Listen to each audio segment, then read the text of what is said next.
Good morning. Namaskar. I would like to congratulate one of the bright political leaders of Goa and my dear friend Vijay Sardesai on his 51st birthday.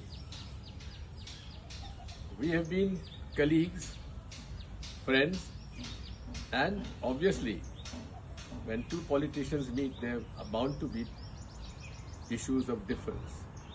But yet at the same time, we have been friends, and I can say that Mr. Vijay Sardesai is a person who is politically committed for the welfare of Goa and the Goan people.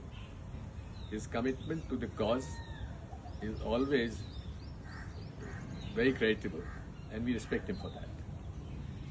I have been in touch with him for a long time, and I wish him and his family the best wishes. May God be with them. My best wishes again to my dear friend Vijay Sardesai on his 55th birthday.